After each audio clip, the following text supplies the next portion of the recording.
Hello साथियों, मैं परविंदर सिंह स्वागत करता हूं आप सभी का आपके अपने YouTube channel art with Parvinder में। जैसा कि आप जानते हैं कि वीडियो की शुरुआत में हम आपसे एक प्रश्न पूछते हैं जो एग्जाम पॉइंट ऑफ व्यू से काफ़ी इंपॉर्टेंट होता है। तो इसी श्रृंखला में आपके लिए आज का प्रश्न है, त्रिभुज की तीनों भुजाओं के योग को क्या कहते हैं। आपके ऑप्शन है ए परिधि, बी परिमिति, परिमिति का मतलब परिमाप होता है, सी क्षेत्रफल या डी लंबाई। आप इसका उत्तर कमेंट करके बता सकते हैं। और अगर आपके पास कोई अन्य प्रश्न है जो आप त्रिभुज से संबंधित प्रश्न पूछना चाहते हैं उसको भी कमेंट कर सकते हैं। अब आज का सवाल है, एक त्रिभुज बनाओ जिसका आधार BC, शीर्ष कोण A और दो भुजाओं का योग DC दिया गया हो। यहाँ हमारे पास आधार BC दिया गया है, इसके अलावा शीर्ष कोण A दिया गया है और दो भुजाओं का योग DC दिया गया है। और इस सवाल के अंदर एक बार फिर ऐसा हुआ है कि आधार के साथ शीर्ष कोण दिया गया है। और जब भी आधार और शीर्ष कोण दिया गया हो हम क्या करते हैं, अगर आपने मेरे पिछले वीडियो देखे हैं तो आप जरूर जानते होंगे। परंतु इस सवाल में क्योंकि यहाँ पर भुजा ना देकर भुजाओं का योग दिया गया है, हमें थोड़ा सा अलग करना पड़ेगा। सबसे पहले हम आधार लेंगे। आपको BC आधार दिया गया है और ये BC आधार मैंने 5 सेंटीमीटर लिया है, तो 5 सेंटीमीटर ही हम यहाँ आधार लेंगे। इसके बाद इसके नीचे आप शीर्ष कोण बनाओगे जो कि A है। तो A के समान जो कोण है वो हम BC आधार के B बिंदु पर नीचे की तरफ बनाएंगे। उसको बनाने के लिए हम जितना कोण A है उतना प्रकार खोलकर हम यहाँ पर चाप लगा देंगे और कोण के समान इसको काट देंगे।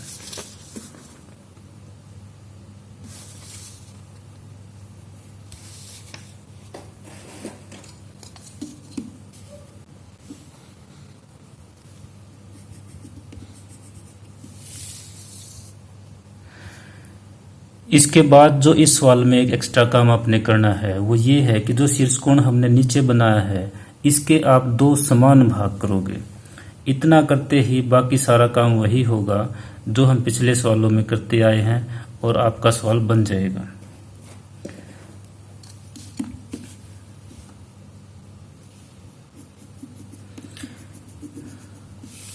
अब हम जो 90 डिग्री का कोण बनाएंगे वो हमने जो आधे वाली लाइन है इसको अगर हम BM लाइन नाम दें तो इसके ऊपर हमने 90 डिग्री का कोण बनाना। पहले हम इस पर बनाते थे, अब हमने इस पर बनाना। उसके लिए हम क्या करेंगे, B बिंदु पर प्रकार रखेंगे, दोबारा से प्रकार खोल लेंगे। इससे कम या ज़्यादा खोल सकते जितनी पहले चाप लगाई थी, और एक चाप हम लगाएंगे।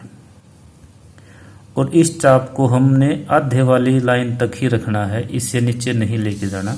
और यहीं से काटना शुरू करेंगे। एक बार कटेगा 60 का होगा, दूसरी बार कटेगा 120 का होगा, और इन दोनों का जब हम आधा करेंगे तो ये 90 का कोण आपका बन जाएगा। इसको भी हम मिला देंगे।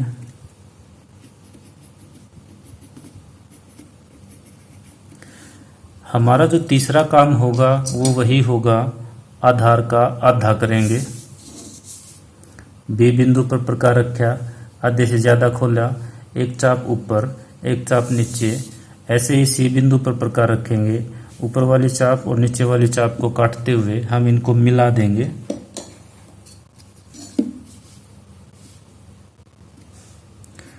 मिलाने के बाद हमने उस बिंदु को ढूंढना है जहां पर आपकी आधे वाली लाइन और ये 90 वाली लाइन काटती है। इस बिंदु पर हम प्रकार रखकर एक वृत्तखंड लगाएंगे। ये सवाल पेज पर काफ़ी जगह घेरेगा, तो इसलिए आपके पेज पर इस सवाल बनाने से पहले काफ़ी जगह सफिशिएंट जगह होनी चाहिए ताकि सवाल आसानी से बन जाए। अब आगे इस सवाल में हम वही काम करेंगे जो हमने उस सवाल में किया था जिसमें दो भुजाओं का योग दिया गया हो। तो यहाँ भी हम क्या करेंगे, जो दो भुजाओं का योग है हमारे पास, इसके बराबर हम प्रकार खोल लेंगे। यहाँ से इसको काट देंगे। ये जो बिंदु आया है आपको, इस बिंदु को मान लेते हैं कि ये D बिंदु है। D को आप B से मिलाओगे।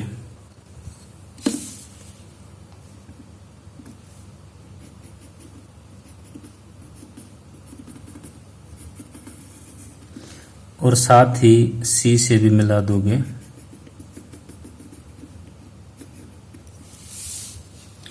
इसके बाद ये जो हमारी एक्स्ट्रा भुजाई है हम इसका आधा करेंगे। कई बच्चे इसका आधा कर देंगे। ये ध्यान रखना, ये कहीं नहीं कहा गया कि डीसी को 2 बराबर भागों में बांटना है। यानी कि डीसी की जो डीसी 2 भुजाओं का योग है आपका, और वो दोनों भुजाएं बराबर नहीं है, इसलिए डीसी के 2 भाग आपने नहीं करने समान भाग, आपने समान भाग इसके करने हैं। और ये जहां भी डीसी से मिलेगी वहीं आपकी त्रिभुज बन जाएगी। तो बीडी के 2 भाग करने के लिए आपको आधे से ज्यादा खोलना है। एक चाप आप ऊपर लगाओगे, एक चाप नीचे, उसके बाद डी पे रखोगे, इन दोनों चापों को काट दोगे, जहां ये काटती हैं उनको मिला दोगे।